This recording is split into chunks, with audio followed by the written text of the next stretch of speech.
All right, everybody, I want to take a little more time for this closeout because we're going to divulge a few secrets in this closeout. So stay tuned.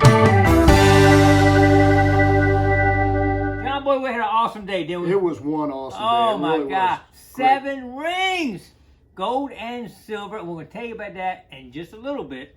But just kind of give you a little review of what happened. The depositors are definitely starting to show up, and they are dropping stuff regularly now. They really, yeah, they're starting to drop it. You'll see when we show you all the finds here, all the different finds we have here, a lot of little pieces of jewelry and everything. But don't get too excited because it changes daily. It can change from one day to the next. Tomorrow we might not get anything. I mean, it does change, but this time of year, you do have a lot of deposits and they're dropping stuff, but the sand can actually move in overnight and cover all that up. Absolutely. Yeah, John Boy. But what we will do is tell you where to hunt on the beach. I get a lot of people on my YouTube channel asking, where's your hunt? Where's your hunt? Well, there's a couple different theories out there on that. One is down by the water. What do you think, John? Absolutely, yep. Down by the water's edge. I'm assuming a lot of times people down there playing with their kids, they're just hitting that cold water. It's lubricating their rings and they're falling off right there near the edge. They get out in the water, they're throwing footballs and playing, jumping up and down, doing cartwheels or whatever. And so I'd say the number one place to hunt. What do you think, John? I'm in 100% agreement. I like that little tide line right up there, that wet edge. Where it's right there, where it's wet. Yep. On a low tide. Always go 2 hours before low and 2 hours after low to get the maximum depth you can down on there, because waves hitting people too. That knocks a lot of stuff off. Cell phones. You see, we find cell phones. That's right. They'll be taking a picture behind that wave of hit them and it's gone. I mean, we find so many cell phones over the years, unbelievable. But not only cell phones, but wave hits them, the ring comes off. Sure does. Gold chains, kids jumping on them, and we saw a lot of people with gold chains on there. we sure did. Like that. Big old gold chains, but we didn't find any yesterday. But they'll lose them, trust me. They'll lose people grabbing, roughhousing, and wrestling. So always look toward that water's edge. But now let's talk a little bit about up on the beach. Two things. One, a lot of people put their chairs right there and they fall asleep and stuff. And next thing you know, this wave coming crack, and they jump all up. And next thing you know, the stuff's flying off. So a little bit higher, anywhere from upper slope, we call upper slope, to the water line there, mid slope, all in that range. There's a lot of activity in that area. Now let's go up on the beach. Now you can find gold anywhere at the beach. They could drop it walking down to the beach. I mean, you can find it anywhere. But statistically, down by the water's edge is number one, I'd say. Number two, maybe around the tide line. Right. And then up where they lay their towels, everybody wants to put all their jewelry on the towels. No, I can't go in the water with this ring. They set it on the towel. I can't take the jewelry off, set all that money. Next thing you know, a wave comes up, or they say, let's go, and they forget, yank it up, and it goes everywhere. And so you do find a lot up there on the dry sand, so that'd be number three up there. Number four, just where people walk in, the entrances to the beach and all. That's right. Carrying all their items and losing stuff. Trying to carry it and then to get the stuff, and they drop it there. So anyway, I want to give you a quick couple secrets of where to hunt on the beach. I know a lot of people ask me. So anyway, I'm going to talk about, John got 3 silvers, 1 gold. I got 2, well, I'm going to call 2 junkers because they're not gold and silver, and then 1 silver. We'll show them in just a second.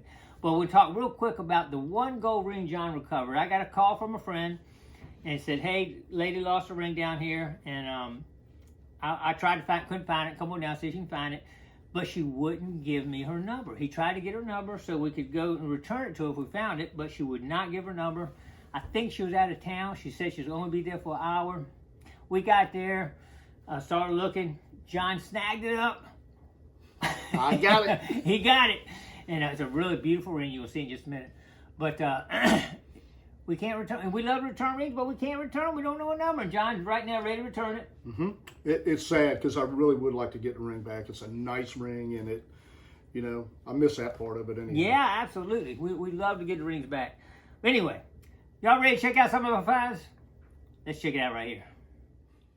All right, here's an overview of all our finds. I do say junk stuff, just kind of show you. As you can see, there's not a ton of finds. We found a lot more targets in this on days. We dig 200 coins and not find a single ring or a single good thing. But today we didn't dig quite as many targets, but we dug good stuff. So anyway, That's how it works down there sometime. But all these little pieces will give you really good numbers for gold, for certain right there. Trash. That was one of my first finds. I don't think it started working yet, though, John Boy. It might be toast. I was hoping it was a Rolex, but it wasn't. Oh, that would have been nice. That would be nice. Well, I've never found a Rolex. If you change, I did get one. I think it's a Sacagawea dollar.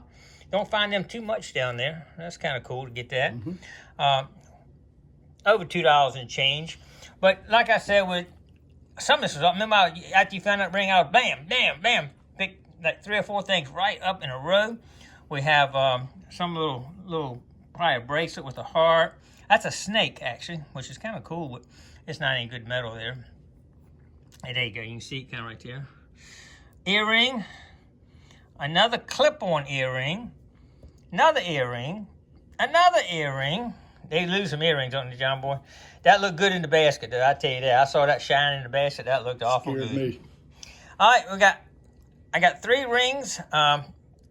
This says "Forever My Teammate" inside. I've never seen that written inside. Alpha. Anybody know what that means? Let me know. It's probably tungsten carbide. It does not have a marking in it, but from the weight of it and how it's made, I found enough of them. I think it's tungsten carbide. That's a pretty ring. It's got a couple pieces of cubic zirconia on it around it, and it's pretty, but I didn't test it, but it's too light to be silver, John Boy. Now, if that was silver, that'd be much heavier than that. Right. And no markings in it, so I'm assuming it's just I'm gonna call it a junk ring, but it's a good junk ring. Man, it's So pretty. That ring's you pretty. can wear that one, so I will call that other in my ring categories, and I'll explain that to y'all in a future video here, how I'm saving my rings up. But this was a pretty ring. This is a sterling silver, and I'll put a picture up there to show you what it looked like. When I found it, it was all gray and looked terrible, and now it's nice and cleaned up and looking good. It's got 3 real diamonds in it.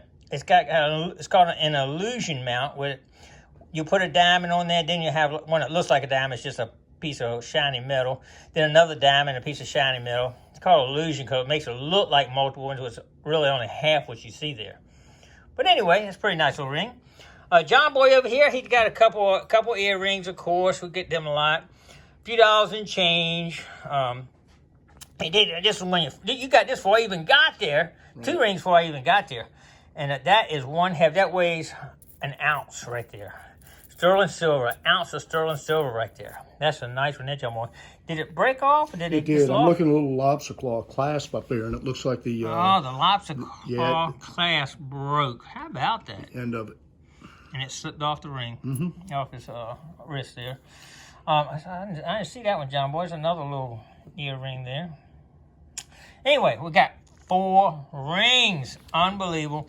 And it's 3 silver. Normally, you never find 3 silver to gold. No, you always get at least 1 trash ring, John. Right. And you didn't get a trash ring yesterday. So, look at that. That's a pretty... Did you check that stone for... I did check that stone, and I got a false on it. It's not a diamond, but it's a beautiful sterling ring. It's a beautiful... That's a flower, I guess. And awesome looking. Yeah, that is beautiful right there. Mama gonna like that one. That's pretty. And this is the thickest wave ring I think I've ever seen. You see a lot of these at the beach. They're called wave rings. It's in the shape of a wave right there. But this is a really thick, heavy one. Normally they're really thin and sometimes junk. But this is a sterling silver wave ring, and it's heavy duty. That's a nice one. I dig a fair amount of those every year, and that actually is the biggest one I've ever found. I agree with you. That's kind of a heavy one there. Biggest one I've ever seen. And then you got this other sterling silver ring that's really pretty, and it's got some kind of little stone in it. I'm not sure what kind of stone that is, but it is pretty. That's sterling silver. These came out clean. You know they're recent drops because they're so clean. That one I found was not a recent drop because it was all gray and all. So that's a beautiful ring, John Boy. But that is the find of the day right there. That's the one the lady lost. Wouldn't give her number back. Look at that. Look at those diamonds on that thing. John, did you count those diamonds up? I did not count them up, but I did check the main diamond. I think they call it like emerald cut, maybe up top. And I mean, it's whenever I hit it, it's legit diamond. And, 14K. Man, that is beautiful. Oh beautiful, my God. Man. Love it. There must be about 50 diamonds on that thing, man. Good golly day. That is a nice one, John Boy. Congrats on that one. Wish we could get it back to the lady, and maybe we will before it's over. Who knows? We'll hear something, but right now, it's John Boy's. All right, pretty awesome day, John Boy. It I was like awesome. it. I tell you what, my gold fever's going up. How about yours? My gold fever's going up. You got gold, it can't go up. Oh, I want more though. You can never have enough gold. All right, we got to get back down to the beach and find some gold. Y'all ready to come along? Come on. But don't forget to click like, comment below, share, and subscribe to the Gigmaster. Because we're going to go find some more gold this summer. We're going. We're going to find some gold. Stay tuned.